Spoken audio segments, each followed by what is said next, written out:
Yan guys, magsaing tayo ng saging.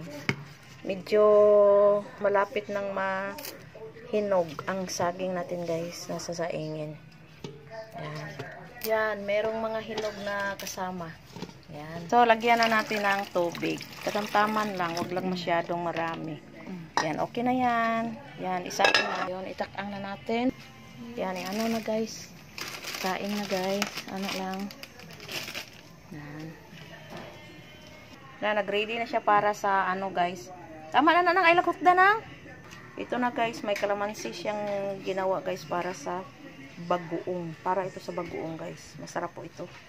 At saka merong ano, sinama. Yan. Nakakalaway talaga. Ito pa, may bagoong. Kunti na lang yung bagoong. Ipares natin siya sa saging. Hindi pa naluluto. Yan na, ang bagoong. Busin na lang na. O na. Kunti na lang pala. Lagyan natin ng suka na sinamak. Ang luya guys para mas mabango. Ang bango ng bagoong guys. Ako, sarap. May sili pa oh. Oh. Ang bango sa nakakalaway. Sarap.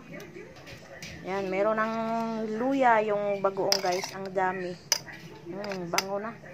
Yan, hinintay na lang natin na maluto yung ating saging. Pares talaga yung saging at bagoong. Naku, napakasarap.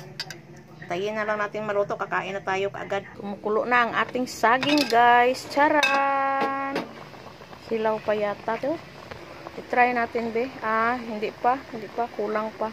So, paanukan muna natin para maluto siya. Takpan muna natin guys. Tadaan! So, ihalo natin ang ating sibuyas sa ating bagoong para mas lalong sumarap.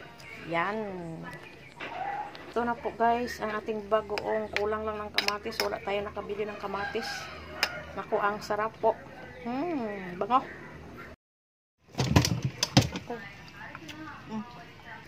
Ganito yan guys, pag mag-ano tayo ng saging para hindi mainit kasi kaluluto lang. Ganito yan. Lagay natin dyan. Ganito oh, mag-ano ng saging. Lagyan natin ng tubig na malamig para yan, kainan na tayo guys.